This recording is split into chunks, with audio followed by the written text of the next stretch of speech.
ഒരു ആശുപത്രി മുറി, അതിനെ ചുറ്റിപ്പറ്റി നടക്കുന്ന കുറച്ച് കാര്യങ്ങൾ. അതേ പിന്നെയാണ് ആ ഒരു ഫാമിലിക്ക് ഇത്തരത്തിലുള്ള സംഭവങ്ങളോട് ചെറിയ രീതിയിലൊരു വിശ്വാസം വന്നു തുടങ്ങിയത്.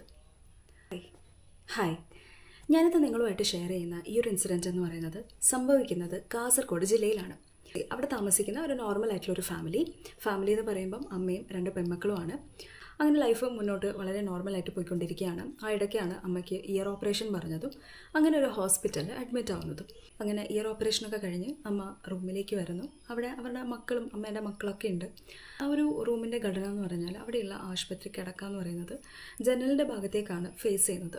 ആൻഡ് ജനലിലൂടെ പുറത്തേക്ക് നോക്കിക്കഴിഞ്ഞാൽ കാണാൻ പറ്റുന്ന ഒരു ബിൽഡിങ്ങാണ്. ഒരു നോർമൽ പ്രവർത്തിക്കുന്നതല്ല, ഒരു അബ്ഡൗണ്ട് ബിൽഡിംഗ് എന്നല്ല, നോർമലായിട്ടുള്ളൊരു ബിൽഡിങ്ങാണ്. കുറച്ച് കഴിഞ്ഞ സമയത്ത് അമ്മ ആ ജനലിൻ്റെ അടുത്തേക്ക് നോക്കുമ്പം വലിയ കറുത്ത ഇരുണ്ട രൂപം തെളിയുന്നത് പോലെ തോന്നി. ഇത് കണ്ടതും അമ്മ ഭയങ്കരമായിട്ട് ബഹളം വയ്ക്കുകയാണ് ഉണ്ടായത്. അവിടെ മകള് വെള്ളം കുടിച്ചുകൊണ്ടിരിക്കുകയായിരുന്നു. അപ്പം അമ്മ എന്ത് കണ്ടിട്ടാണ് ഇങ്ങനെ ബഹളം വയ്ക്കുന്നതെന്ന് മനസ്സിലാകാതെ അമ്മ ജനലിലരികേക്ക് കൈ ചൂണ്ടുന്നുണ്ട്. അവിടെ നോക്കുമ്പോൾ ആണെങ്കിൽ യാതൊന്നും തന്നെ ഇല്ല. അമ്മ പറഞ്ഞത് അവിടെ നോക്കിയ സമയത്ത് ഒരുപാട് രൂപങ്ങൾ അമ്മയുടെ മുന്നിൽ തെളിഞ്ഞുകൊണ്ടേയിരിക്കുകയായിരുന്നു എന്നാണ് പറഞ്ഞത്. ബഹളം കേട്ട് റൂമിൻ്റെ അപ്പുറത്തപ്പുറത്തുള്ള ആൾക്കാരൊക്കെ വന്നിട്ടുണ്ടായിരുന്നു. അതേപോലെ തന്നെ സുമാരും സെക്യൂരിറ്റി ഒക്കെ വന്നിട്ടുണ്ടായി. സെക്യൂരിറ്റീനോട് കാര്യം പറഞ്ഞ സമയത്ത് സെക്യൂരിറ്റി ജനലിൻ്റെ പുറത്തേക്ക് നോക്കുക, അവിടെ ഒന്നും ആരും തന്നെ ഉണ്ടായിരുന്നില്ല. അങ്ങനെ അമ്മേനെ ഡോക്ടറുടെ അടുത്തേക്ക് കൊണ്ടുപോയി. ഏകദേശം ഒരു 2 മണിക്കൂറിന് ശേഷം അമ്മ റൂമിലേക്ക് തിരിച്ചു വന്ന് എല്ലാം നോർമലായി. എല്ലാവരും കിടക്കാൻ വേണ്ടിയിട്ടുള്ള തയ്യാറെടുപ്പിലായിരുന്നു. എല്ലാവരും കിടന്നു. ഏകദേശം ഒരു മിഡ്നൈറ്റ് ആയ സമയത്ത് കൂട്ടത്തിൽ ഒരു മകളുടെ കൈകാലുകൾ വലിക്കുന്നത് പോലെയും മുടി വലിക്കുന്നത് പോലെയൊക്കെ ഒരു ഫീല് വരുന്നത്.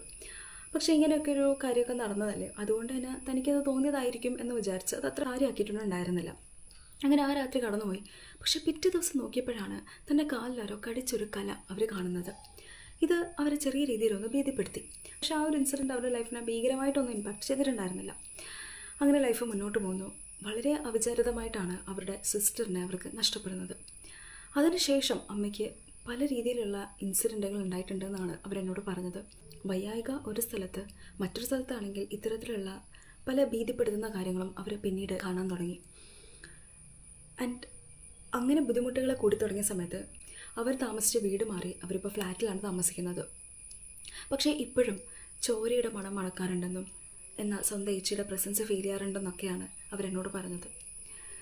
വളരെ ചെറിയൊരു അനുഭവമാണ്, പക്ഷേ അവരത് അത്രമാത്രം ഹോണ്ട് ചെയ്തിട്ടുണ്ടാവും എന്നുള്ളത് എനിക്ക് സങ്കല്പിക്കുന്നതിനപ്പുറമാണ്.